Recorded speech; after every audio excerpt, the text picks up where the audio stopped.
You're listening to Cooper Talk. Welcome to Cooper Talk. I'm your host, Steve Cooper, and remember, I'm only as hip as my guests. And I got to tell you something, people. There's this young guitarist named Mike Sebastian. Well, he's older now, but a few years back when he was like 13, he used to listen to my show, and him and his father became friends with me on Facebook. And I remember this kid, he loves metal. He loves hair metal and just all kind of metal from the 80s, which is so cool because I love that, and you don't see young kids do that. But I remember he posted a video of him playing a Faster Pussycat song, and he tagged my guest today, who's plays for them, and he tagged him, and then my guest liked it, and then the kid was ecstatic. Well, a few weeks later, my guest, he's on for the second time, was on my show. I told him about Michael. He sent him a bunch of swag. He made the kid's day, and when I was talking to Lisa Morton Woodard about getting different guests, she brought this gentleman up, and I said, you know what? Anyone who's that nice can be on my show anytime he wants. And my guest is Ace Von Johnson. How you doing, Ace? I'm very well. How are you? Good. You made that kid's day, which must be great as a musician to see, send something out and actually touch someone. Yeah, it's a great feeling. It's always nice to kind of give everybody a leg up or anything like that, especially a young fan. Now, you're in L.A., and I got to ask you, because in New Jersey it's not as bad. What is it like in L.A. right now with all the coronavirus? Somber. I don't know.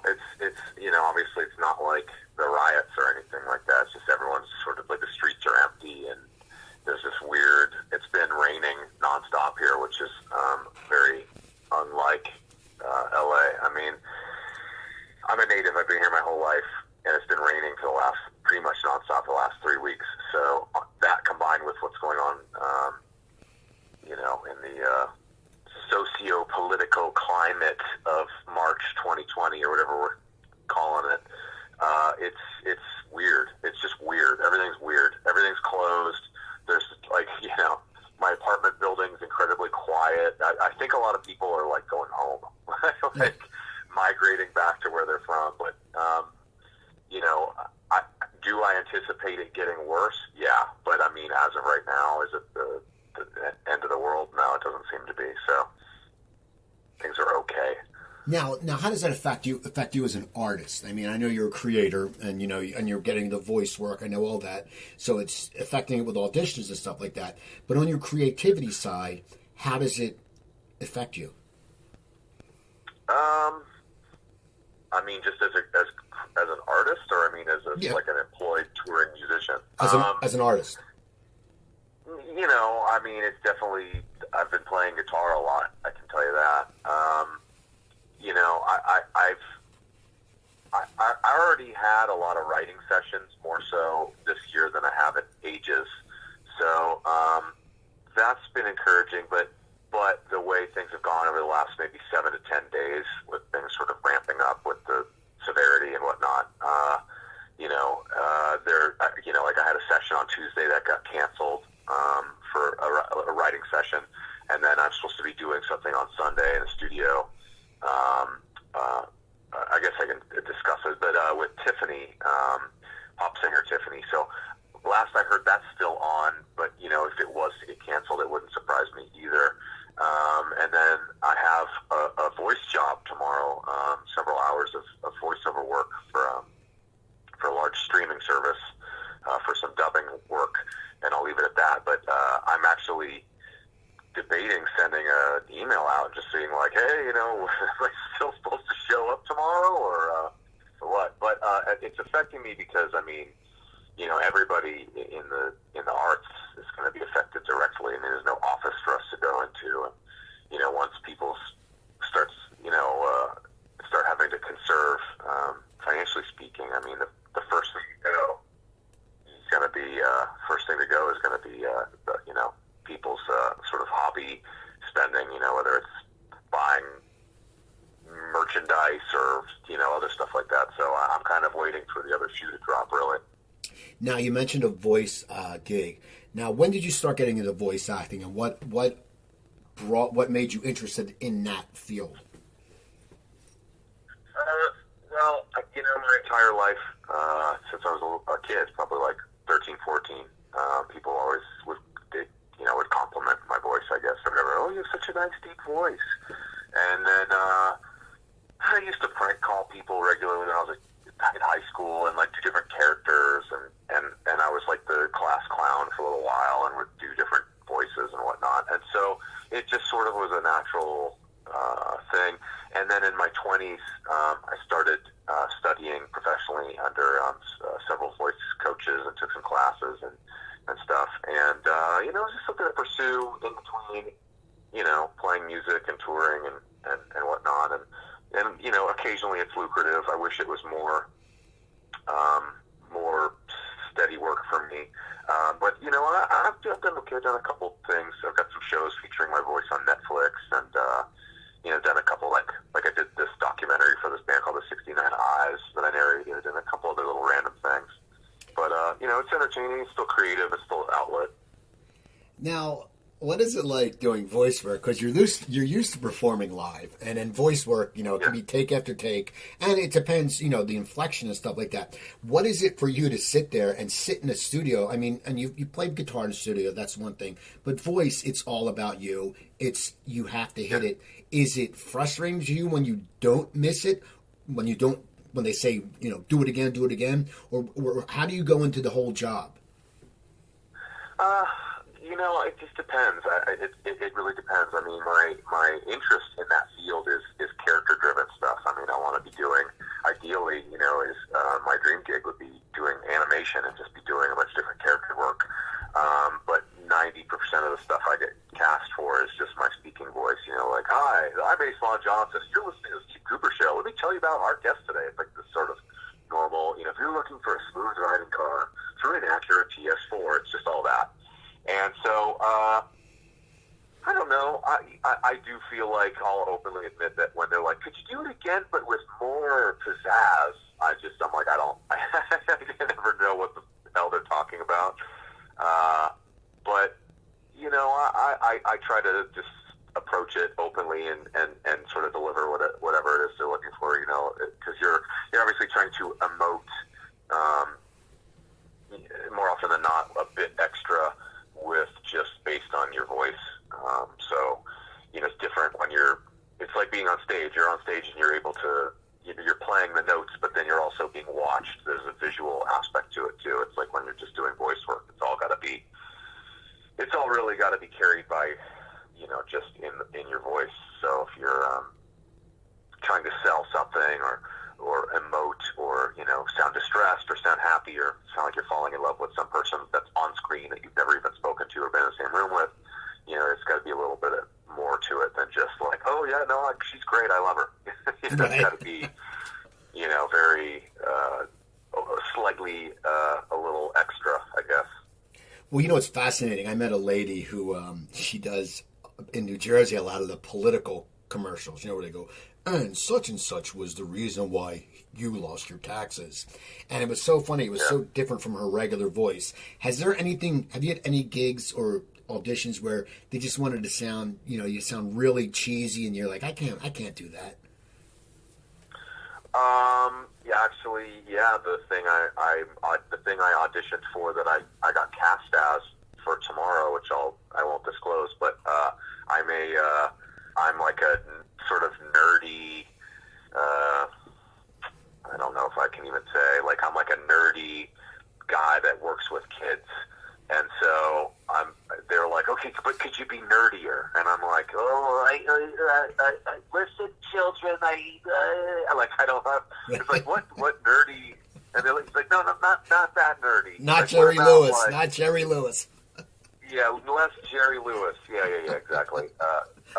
You know, less flubber. But, you know, so I was trying to, you know, take the baritone out of my voice and be like, well, I don't know, I'm kind of timid, and I think these kids, and that actually took, it was so, you know, over and over and over again that I was certain, I actually kind of walked away from it being like, oh, I did not get that gig, and that's okay. And so, you know, but normally speaking, I would prefer when, you know, they're like, you know, I actually read for a character for something to do with Minecraft at some point a couple years ago. And it was like the character was like some big ogre or some monster in some forest monster monster, and that was like my favorite thing to do, although I didn't get the job. Was be do something else, besides just, hi, this is my speaking voice. What would you like from me? So.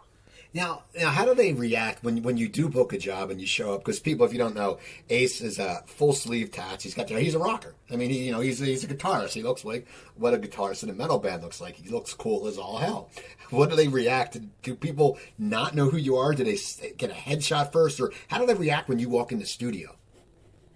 A lot of these places have gotten a headshot before, so and surprisingly, I do use a sort of what you would expect me to look like type photo as my headshot. Because why pretend to be something I'm not? But no, not really. I mean, it's 2020, and I live in Hollywood. Everything's locally based, so when I walk in, I usually come in kind of reserved anyhow. Like, I might come in with like a baseball hat on and like a sweater on or something. So it's not like I'm walking on stage. It's not like I'm coming in with like flair and chains and a Les Paul over my shoulder. But I just kind of come in looking like myself, and I just happen to be heavily tattooed. And if they, but I don't think anyone's ever really commented. I'm sure most of these casting people and directors and producers and the engineers recording and whatnot are kind of used to it at this point. So, and to some degree, occasionally there's a bit of maybe not nepotism, but I have a casting lady that I work with regularly, so I'm sure she's like, probably giving these people the rundown. She's like, okay, so tomorrow we're having this guy Ace come in, and he's in a band, and so he looks like a weirdo, so just be prepared for that, and so, no one's ever like staring at me slack-jawed or anything, so I don't really think about it, Now, you said you narrated some things for Netflix. What are a few projects you've narrated for, and what is the day like for a person who has to do narration?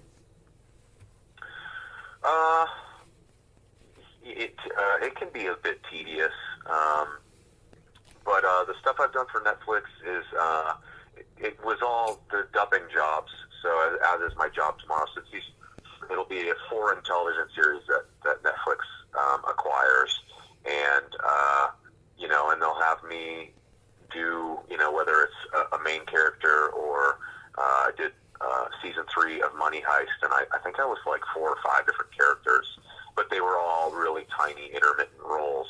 Like, I'm like security guard 4 and, bank teller 2 and like Steve, the door guy, and like, a lot of that kind of stuff. And then they'll just give me like background stuff like in Money Heist, for example, I was, a bunch of like different chitter chatter like over the radio. So I'd just be like saying these really mundane lines that were like, when they were put in the mix, you'd never hear, as well as like actual characters. And then I did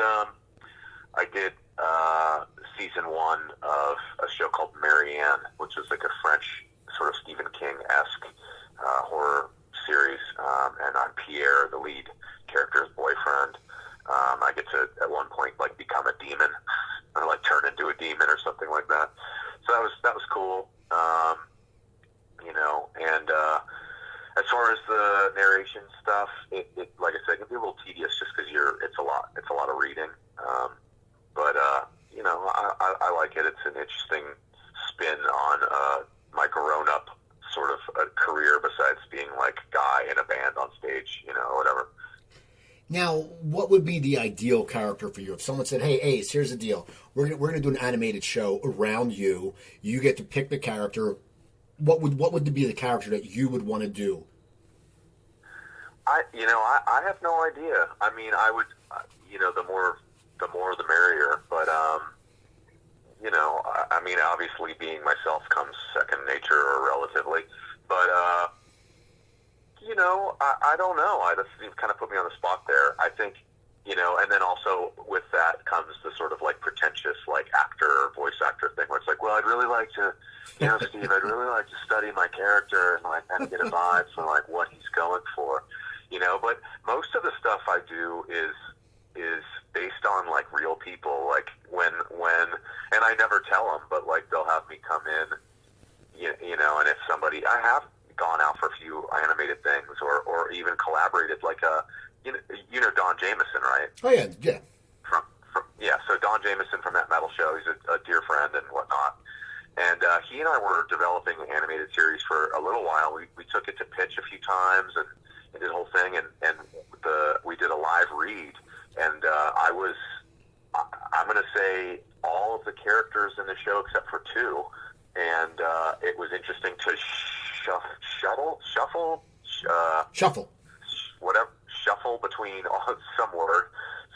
between all of these characters, and I'm just reading the scripts live and going, I'm like, well, this is Steve's voice, and this is Lee's voice, and then this is Mark's voice, and this is this guy's voice, and like going between all of them, like just like the characters having conversations all at once was a bit interesting. But most of the time, I utilize like a certain singer of a band I've been in and out of, like, hey, so here's the deal, like, like that. Or you get these variations. I don't even want to say names, but variations of people I know. So sort of impersonating a lot of them. And then actually just did a thing last month. Are you familiar with Craig Gass? Yeah, I know the name. Yeah, okay, so Craig's a really well-known comedian and kind of has my dream gig. He does a lot of voice work for Family Guy and American Dad, a bunch of other stuff. But he also was part of the Howard Stern Show and is a well-known and respected comic in his own right, blah, blah, blah. And so one of his things that he's really known for is doing an impression of Gene Simmons from Kiss, okay? And so it was his 50th birthday, and they did a roast for him, and so I dressed up as Gene Simmons and did this whole bit where I was like, "Now, Craig, this is Gene Simmons from Kiss, and I'm tired of your impression. It's terrible," like this whole thing. And it was like my bad impression of his bad impression. It wasn't me really trying to like sound exactly verbatim like Gene Simmons, but so stuff like that. I like stuff like that, and I'm sure that'll surface because they did a whole thing, and like Duff McKagan, and like I think some of the guys from like Alice in Chains, like all these really well-known, famous musicians participated and sent in these videos for this roast because they did it in Hawaii, so obviously not everybody could travel out there just to wish him a happy birthday and tell him to go F himself. But I enjoy it. It's definitely been a nice creative outlet besides just like I said, being the like grinder box monkey on stage. Right, you talked about your bands. Now, when I had talked to you, I don't know how long you were in Faster Pussycat at that time. I think you were newer. How did you get involved in Faster Pussycat? How did you end up joining that band? Okay, so 2009, I was playing in a bunch of bands when I was 20. Yeah, it had been about 25. So 23, 24, 25, 26, my mid-20s, I was in just.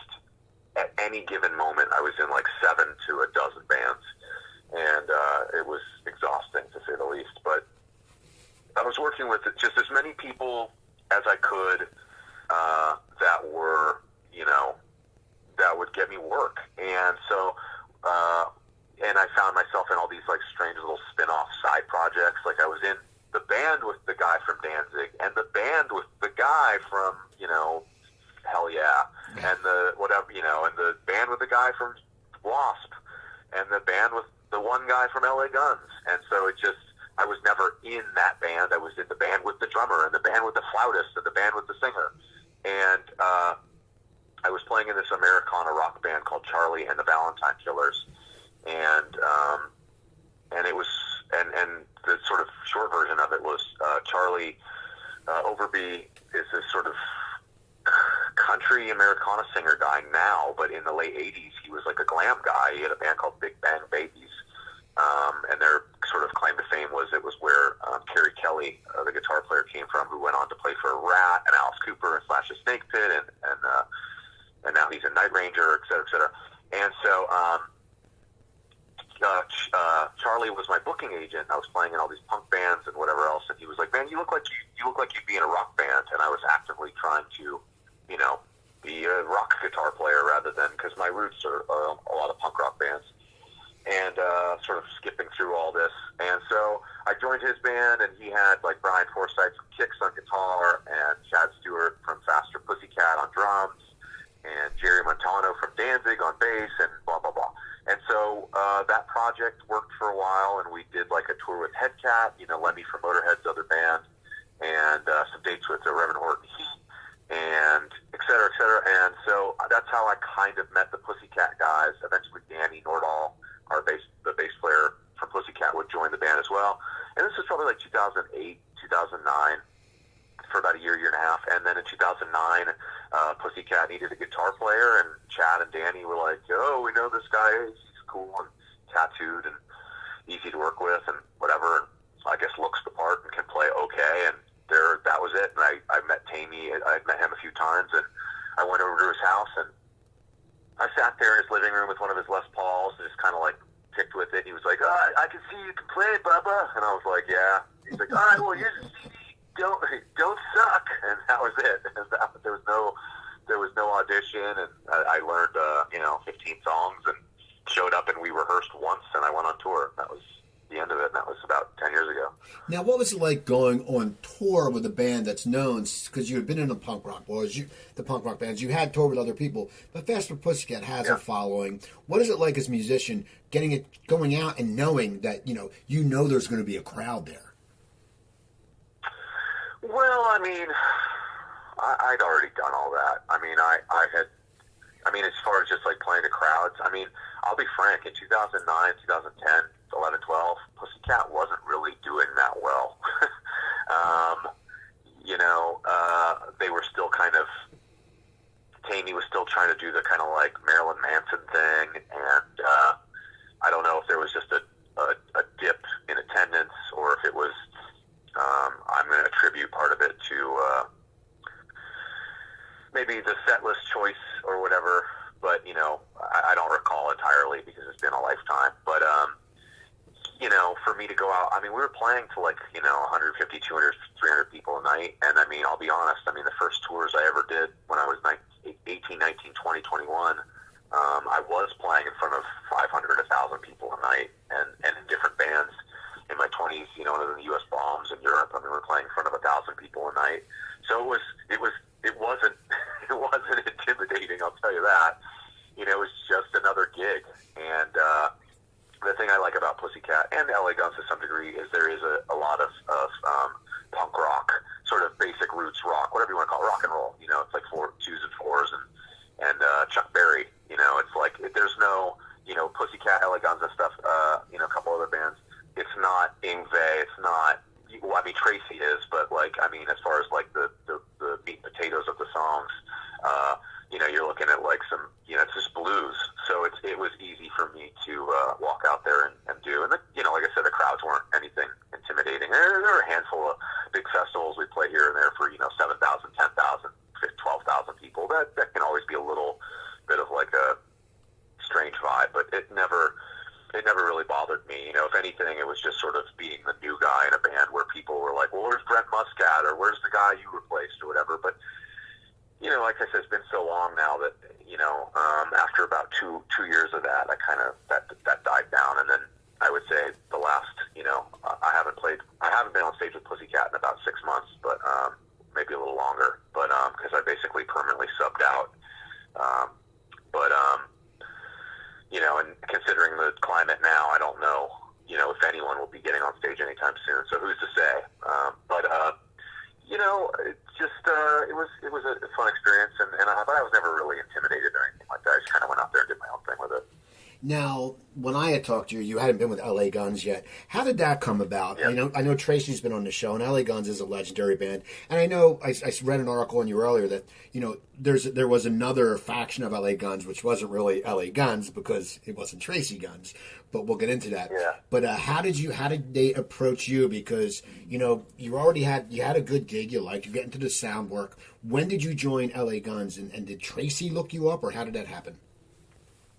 Well, I mean, you got to consider I've known Tracy and Phil since, the first year I joined Pussycat, just by, guilty by association kind of thing. So so I came into LA Guns formally in August, about, 2 years ago, year and a half ago, 2018. And they had, I don't think there's any secrecy here, they had been asking me to kind of come do the gig for about a year. They had been discussing, I mean, you know, there's like whole, like, what can I say, what can't I say? I think, you know, the guitar player that they had when the reunion happened, Michael Grant, is a really talented guitar player, but they had been kind of looking to, I think, you know, this is just coming from me, I think they had been looking to let him go for a little bit, and there had been some, he had been sort of problematic behind the scenes, if you will. And it's interesting when I see these sort of message board warriors chime in with their 2 cents versus what I hear from the people I'm working with, when they're like, "Oh, that guy was so cool," and then the people I'm working with are like, "No, he wasn't." And other factors, many other factors, which have nothing to do with me. And so, you know, they let him go, and then they call me, and I go, "It's not a good time, guys." And then they get another guy, and whatever happened there, and then they call me, and I go, "It's not a good time, guys." And so they called me over the summer of 2018, and they said, "Look, you know, we've got Adam Hamilton filling in right now, but he can only do so much. You know, we're in a bind. We really need a guy, and we go back to work on, you know, whatever this date is." And I said, "Well, I'm home and I'm available, so why don't I try it on for size, you know, and we'll do like a probational period." And that was my sort of stance on it, because I didn't want to, you know, it's like I'm in a 10-year marriage to Pussycat, and this younger, more attractive woman is like, "Go on a date with me, go on a date with me." You know, I don't know what to compare it to. That's the only analogy. And so I'm like, "Okay, well, the wife's out of town, so I guess we can go have lunch."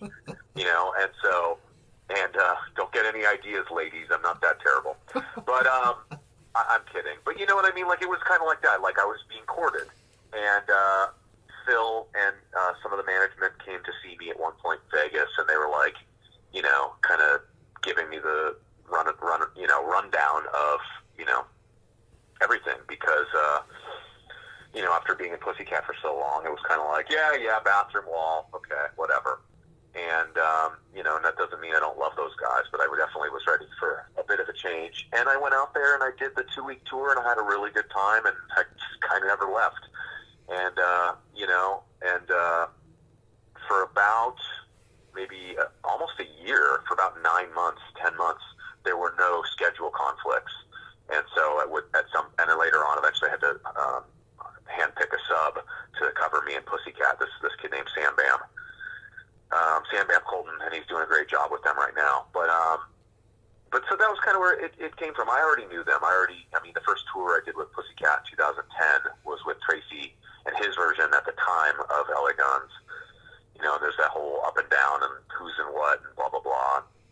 And luckily, Tracy and Phil a few years ago did the right thing and sort of squashed everything and put their differences aside, started doing acoustic shows together, I think, and then eventually decided to basically reunite what everyone wanted, which was Tracy and Phil. Now, how much of their music did you have to learn? Because, you know, I talked to Rudy Sarzo, and when he joined Blue Oyster Cult, when Blue Oyster Cult would play live, people would just yell random songs out, and they would play them. Yeah. And so Rudy had to learn, like, every damn song, like the most obscure shit from whatever. What was the learning process for you? Oh, man, I can appreciate that. But also, that being said, Sarzo's a total, you know, savant with that stuff, so it doesn't surprise me that he can handle it. It wasn't that bad. I mean, like, I would say at least, you know, twice a year I get set in some situation where I have to learn, you know, 75 minutes worth of music or whatever, whether it's the Throbs or Yerky from the 69 Eyes or, you know, LA Guns or whatever the hell else it is. But, you know, I usually try to take it in chunks. So for LA Guns, I think I was given 21 songs,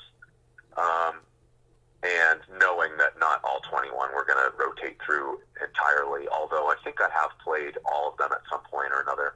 But and I'd go through and I'd do 4 or 5 songs at a time, you know, and I would say, like, okay, Monday I'm going to maybe, depending on the gig, because this is Tracy calls me the other lead guitar player, but I mean, I'm basically just the rhythm guy or melody guitar. And so, I've got maybe three or four guitar solos during the show or harmony solos or whatever, but it's not a lot of heavy lifting, which I'm okay with, to be frank, because with Pussycat, I kind of did everything, and it gets a little, if I'm going to be in a two-guitar band, it's like you want to have somebody to bounce stuff off of, like, okay, I'll take solo on song 1, you take the solo on song 3, blah, blah, blah.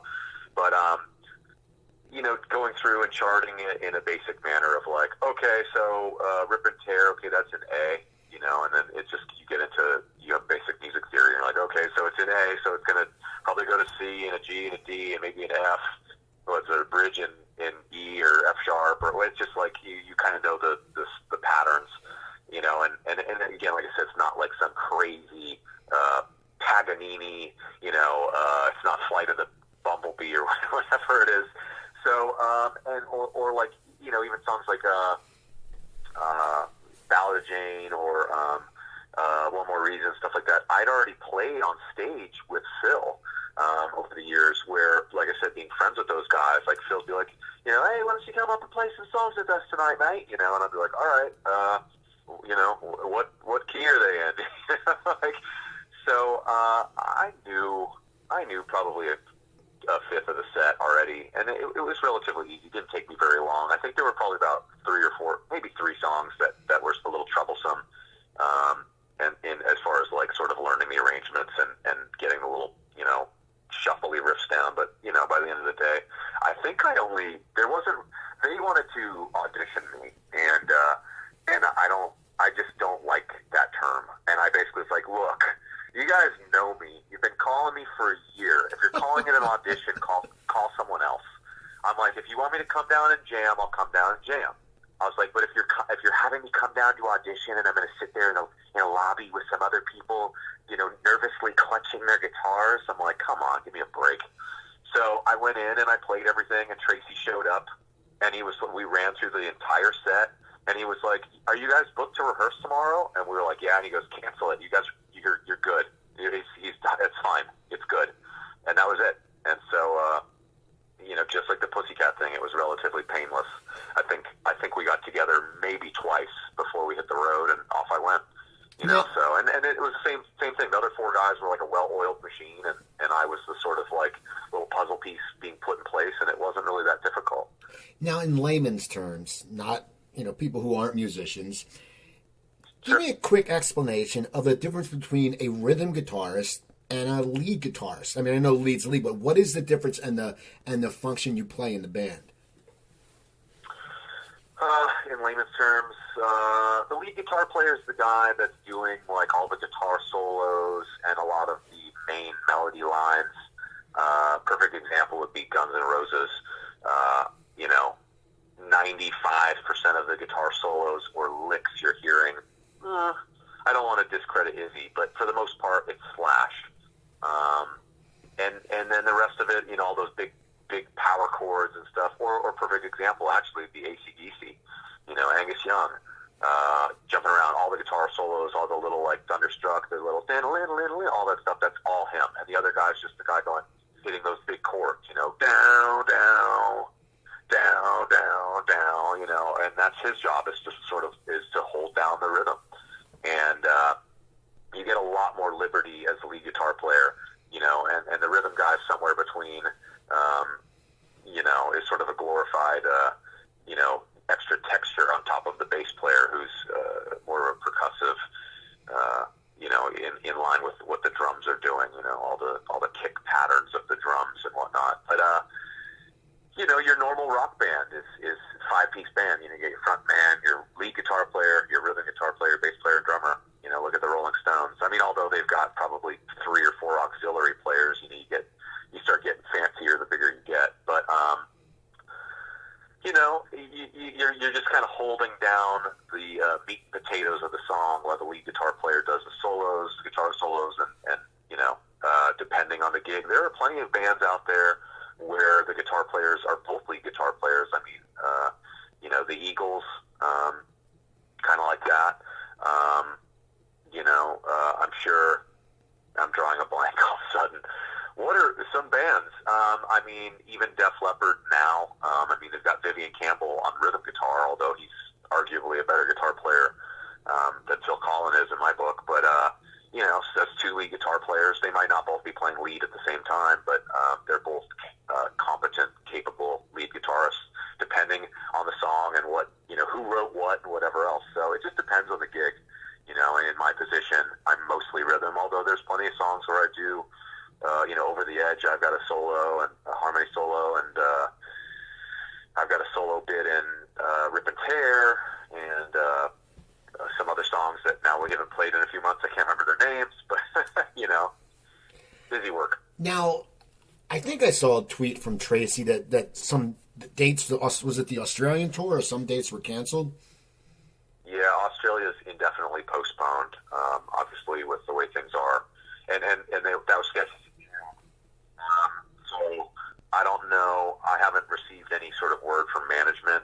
I know what you guys know. I just saw his tweet and was like, okay, I guess we're not going to Australia in June. Like, whatever. And so, you know, right now my concern is keeping a roof over my head and eating. And you know, traveling doesn't really sound very appealing at the moment. So, you know, I don't really know what's going to happen. I think, you know, to assume that I'll be back to work by the late summer or fall is fair, but I also know that that's sort of subject to change. So I obviously know everything for the next 3 months is probably scrapped or postponed. I know we had some stuff scheduled for April that has been rebooked for the fall.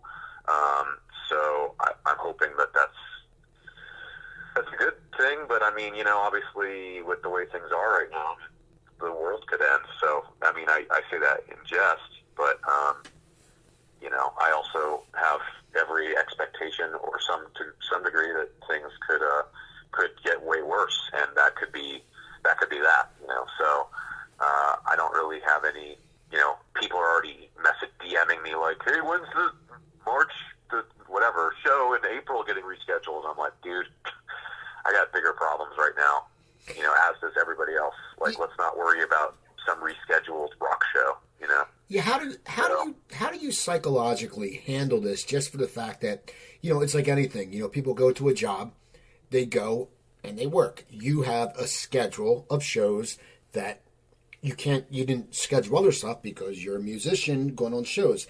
How do you psychologically deal with that once it happens? Do you sit there and go, holy shit, my calendar's open, what am I going to do? I mean, how do you keep yourself together?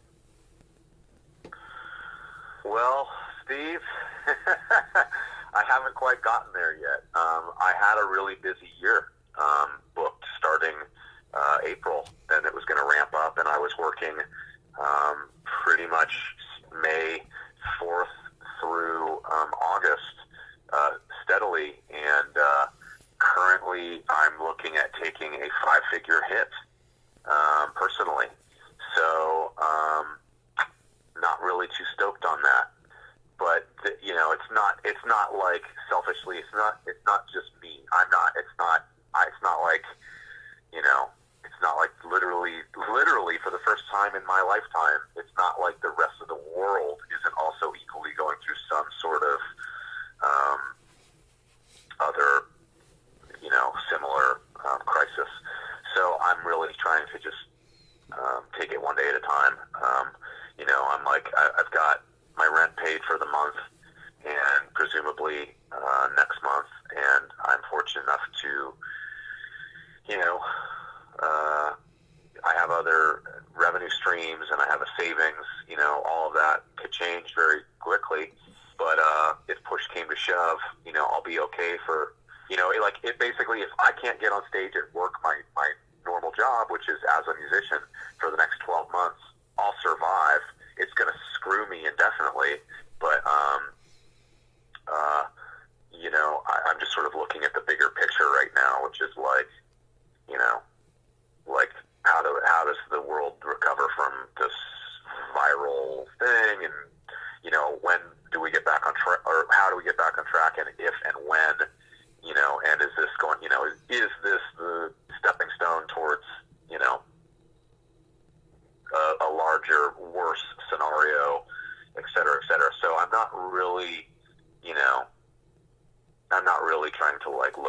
like, well, when am I going to, my tour?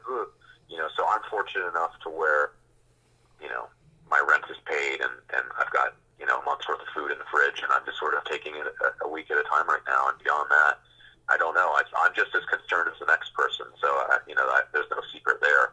But beyond that, I have no idea. Your guess is as good as mine. For me, what blows my mind is because I did live in LA for so long. I've seen pictures of the 405, but they're empty, and Sunset Strip is empty. And as someone who lived there, I lived there for 18 years, and you've lived there forever. It has to be very weird when you sit there if you had to get in your car when there's no traffic. I mean, the old joke used to be, you go out for voice auditions, if you sat there and you had an audition at 2, you'd leave at 1, and that's the day you make it in 10 minutes, so you'd be sitting outside for like 15 minutes with nothing to do. It must be crazy just to sit there and be out and see empty streets. Yeah, I haven't really left the house much in the last week. I got a phone call from a friend about a week ago, on maybe Wednesday or Thursday, and he was like, hey, I've got a friend that works for the mayor of LA, and they're going to be instituting some things here in the next 72 hours, which they did. And he was like, you may want to go get all your errands done and go stock up on some groceries. And I did. And so the last time I really left the house was roughly a week ago. I went and did some grocery shopping, and I think I went out once again over the weekend. It's vacant everywhere. There's obviously still cars on the road and stuff. It's LA. There's I don't know how many tens of millions of people here, but it's definitely not like what you'd expect. The traffic's minimal. And another thing to factor in too is everything's closed. The movie theaters are closed. The bars are closed. Restaurants are closed unless you're, getting a pickup order. The coffee shops are closed. There's nothing to do, so it's slowly forcing everyone to stay home. So, which is partly why I assume that my voice job tomorrow will still happen, because people are still going to be cranking out entertainment. So I imagine to some degree. So, I don't know. I don't know what to make of it. I'm like this little ant in this microcosm of chaos right now. And so I think, everybody's sort of celebrity status or whatever is really put aside, and it's like, I feel like everybody like all the Kardashians and all these people, like, it's like right now at this time in the world, it's like, you are so not special. You're just like everybody else. Stay home, get your groceries, shut up, and just be grateful that you can spend your time with your loved ones and try to take care of yourselves. And all the sort of, social media influencer BS is put to the side, and it's very real. It's like a wake up call, and it's like, all right, like basic needs: get your groceries, take care of your loved ones, try to pay your bills, and survive. And so I'm not really looking at anything at this point, I'm not looking outside and thinking about it in any capacity other than like, man, I hope everybody's okay, and whatnot, and well, you mentioned it's okay. Go ahead. No, go ahead. Oh, I was just gonna say it's just really a bit of it's sort of a wake up call's not the right expression, but it's just sort of like eye opening is what it is. It's like when I take the dog for a walk and I'm out there and there's like I'm not seeing anybody. It's just sort of it's eye-opening. So yeah, I was going to ask you. You mentioned social media, and you're on Twitter. You're at Ace Von Johnson, and it's it says Pitbull Advocate. And you mentioned your dog. Now, tell me about your Pitbull and how you became an advocate. And I know you're involved with ShowYourSoftSide.org. How did this whole love of pets come, and what do you do to help the dogs? Because I know you post a lot on Twitter about them, but how did this whole part of you begin? It's kind of something I've always sort of done one way or another. I have no idea. I've just always been a fan of. I've just always been a dog person, and I think around the time that I got my dog Mila, about 6.5 years ago, I was starting to just get acquainted with some people in various rescue groups, and I don't really know. It was sort of a slow burn.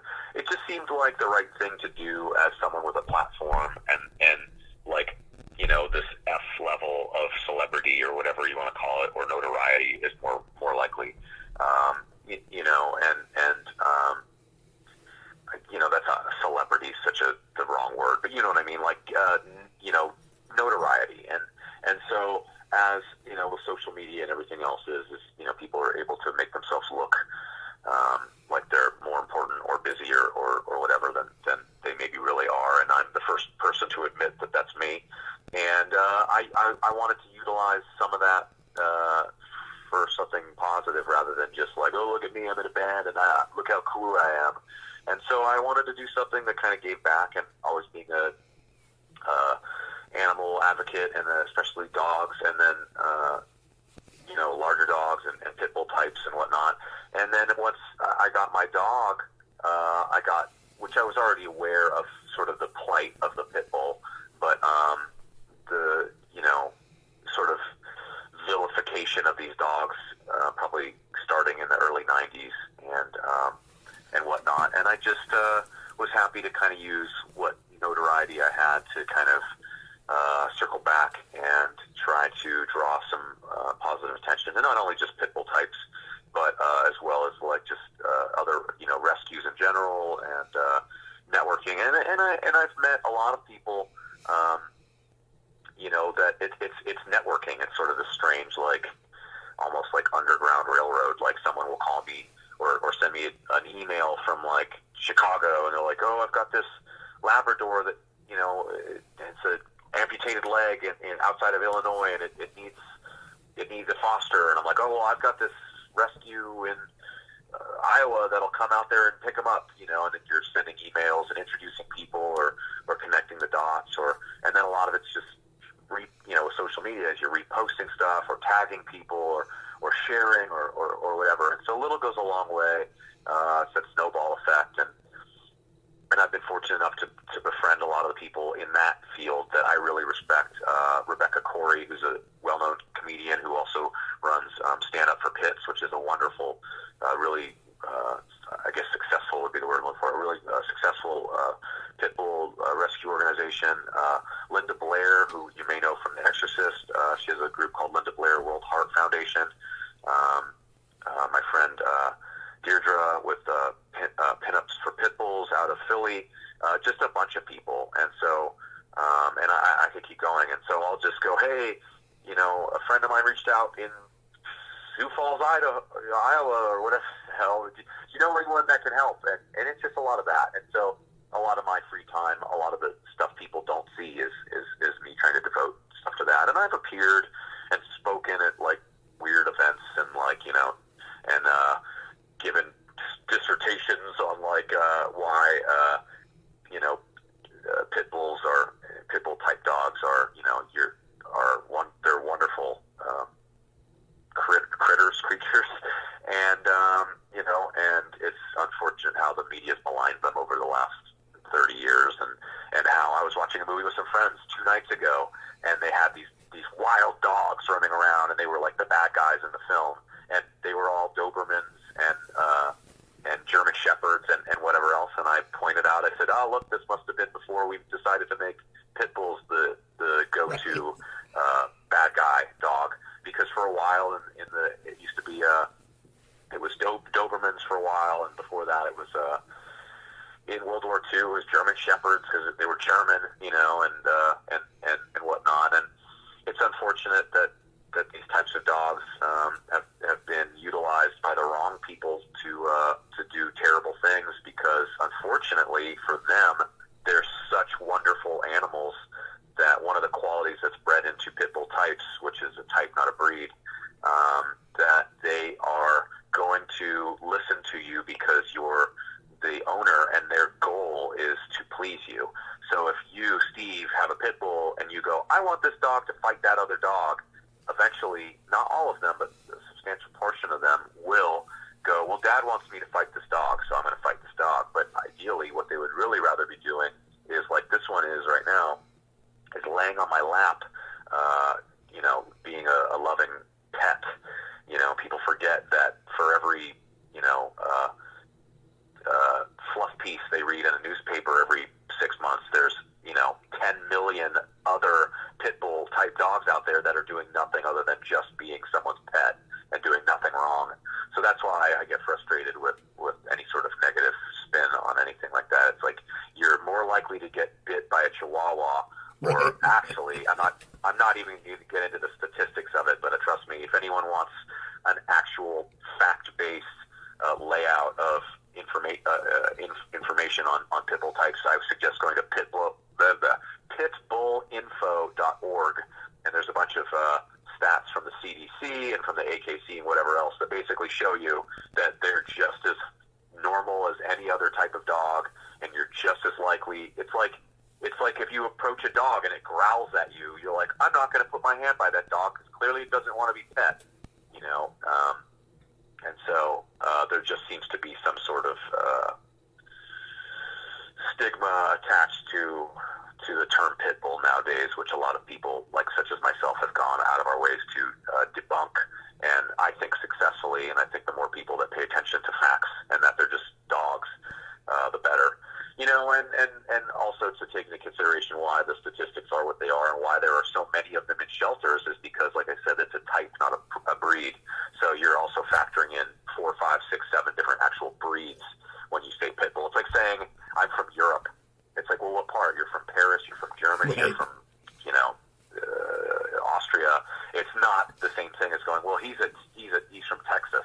It's a bit more finite than that. So anyways, that's my rant on that. But it's something I'm happy to spend my time doing and give back on rather, it's more to life than sex, drugs, and rock and roll, so I'm happy to sort of focus my attention on dog rescue and pit bulls. Now, what is showyoursoft.org?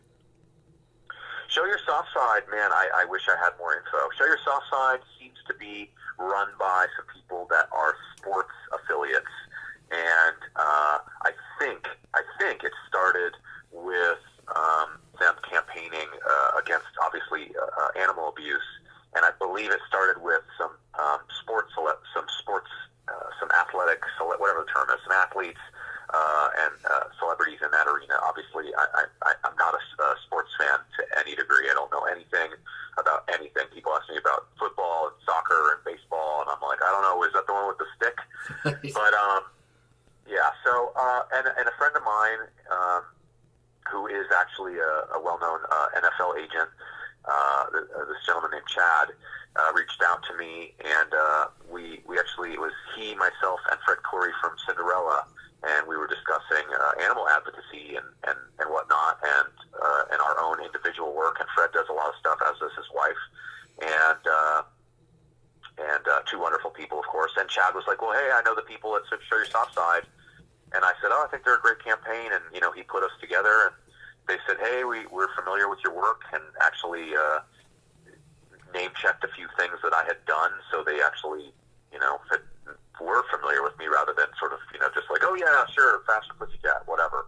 And we put together a photo shoot and did a campaign, and it's me and Mila, and, just kind of showing, dogs are people too.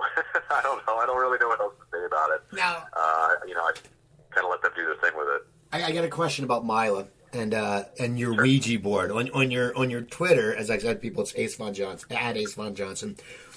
And your website has a Ouija board. What's the connection with you, the Ouija, and why is your dog laying on the Ouija board? Okay, well, it's interesting you should say that. I've always had, since I was a kid, I've had an interest or affinity for Ouija boards. I'm like a big fan of horror movies and ghost hunting and the macabre and collecting taxidermy and weird stuff. And so as a kid, I always wanted a Ouija board, and my mom wouldn't let me have one, and blah, blah, blah. And there's some long-winded story about where I found one by a dumpster downtown and blah, blah, blah. And I just always was sort of intrigued by the aesthetic value of it. And for a while, I was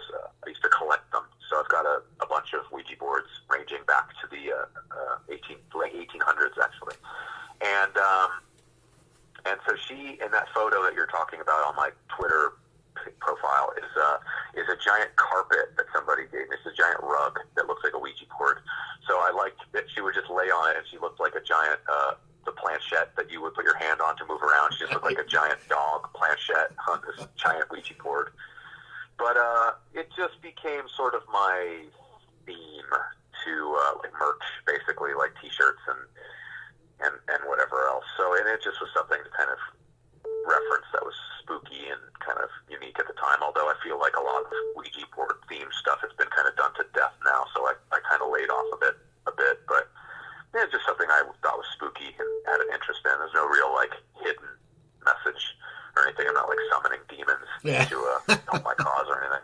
Anyway, I just asked you because it's a great picture, but so I want to thank you for taking time today. Now, people can get in touch with you at Ace Von Johnson.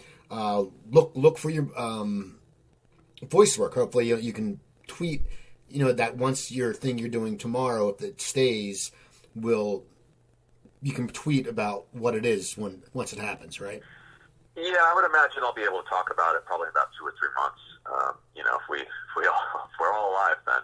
And so, Instagram and Twitter at Ace Von Johnson, ACEVONJOHNSON. Follow me there, and keep up with whatever I'm up to, whether it's dog rescue or voice work, or if you need someone for voiceover work, please reach out. I'm always looking to work, and I can do stuff from home or whatever else, and catch me hopefully on tour with LA Guns at some point. That's awesome. Well, people go, please check them out. Follow them on Twitter. Follow me on Twitter. I'm at Cooper Talk. That's at Cooper Talk. Instagram at Cooper Talk 1. You can find over 780 episodes of my show at www.coopertalk.net. And you can email me at cooper@coopertalk.net. So remember, I'm Steve Cooper. I'm only as hip as my guests. Don't forget, drink your water, eat your vegetables, take your vitamins, and I'll talk to you guys next time.